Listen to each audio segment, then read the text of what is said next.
going on, guys? We're down here at my reloading bench. I know it's a disaster. It's been a while since I've been down here playing. Haven't really had much excitement in around in a while. Reloaded a lot of stuff. Components have got expensive, but just recently, I guess I've been sleeping under a rock.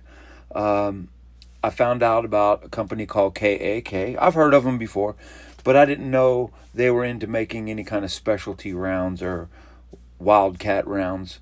They're like an AR-15 manufacturer as far as I was concerned. They make bolts and stuff like that, but they also developed a cool round. What they did is they necked down a 5.56 round to a 17 caliber, like a 17 HMR. So it has a lot of case capacity with a really small projectile. I've seen some of the loads they work up. They've got like a 12 grain solid brass round, I think, going 5,000 feet per second. I mean, it's some crazy stuff. A bullet moving that fast hits anything, it's just going to be a violent reaction. I can't imagine using like a frangible round, like a varmint round, moving at 4,000 feet a second. It's going to be extremely violent. A prairie dog is going to go flying. It's nasty stuff. But anyways, so their uppers, their barrels, everything's been out of stock. I've been trying to get a hold of them for a while. Their reloading dies just came in stock. So I ordered a set. They cost like $150. KAK is here in Missouri. They're in Albany, Missouri. It's like a couple hours from me. I'd love to go up and visit with those guys and check them out, see what they got going on. Redding makes some really nice stuff. They make, like, I have a trickler. I have one of their old school powder measures, or powder scale, I should say. Let's see here. Got a receipt. Oh, they sent a little patch in the box. It's kind of cool. It's a hook and loop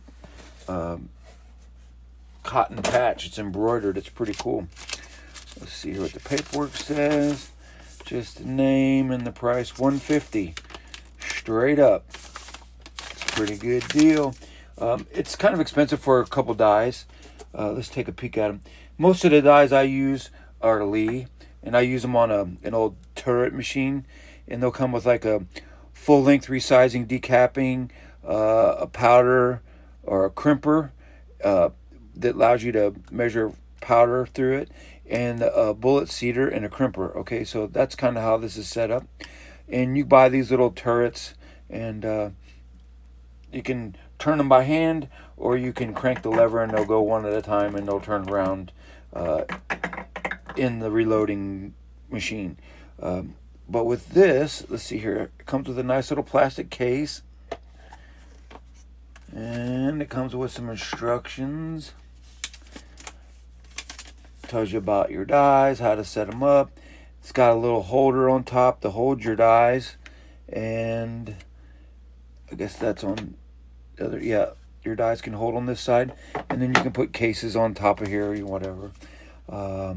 Tells you how to clean them, set them up, stuff like that. This is specifically around for KAK 17-5.56.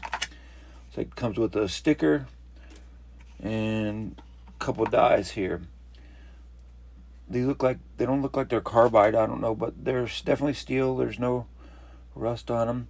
So this is the decapping die, and this is what you'll use to form your brass. It's pretty nice and adjustable. So if you break this pin, you can just change the tip. You don't got to change the whole thing.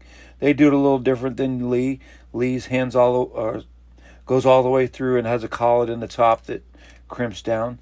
The idea is that if you break your decapper, you don't destroy your die.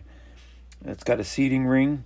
The way these setup is, basically you lock down your decapping pin, you put your shell holder in, you bring it up to the bottom of the die, you screw this down till it engages with the holder, and then you back the holder off and you go like a third of a turn more, and that makes sure you're getting a full push into the die to get the stuff seated correctly. And then you'll use a case gauge to check to see if you're deforming it too much or not enough. You have to have some way to measure it. case gauges. They look like this. You put the brass in there, and I have one for 223, and I have one for 270 and for 30-06. This one is a 223 Remington.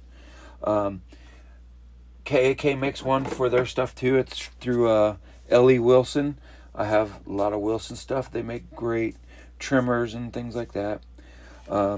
This is going to be the seating die. This is what's going to seat and crimp the round. Pretty nice stuff from Redding. You know, I'm not set up to do mass production as far as 1,000 rounds in a night by the machine running automatically, but I am set up to do pretty accurate stuff. I got a Belder and Mull powder measure, and then I use a little individual scale. I measure each round.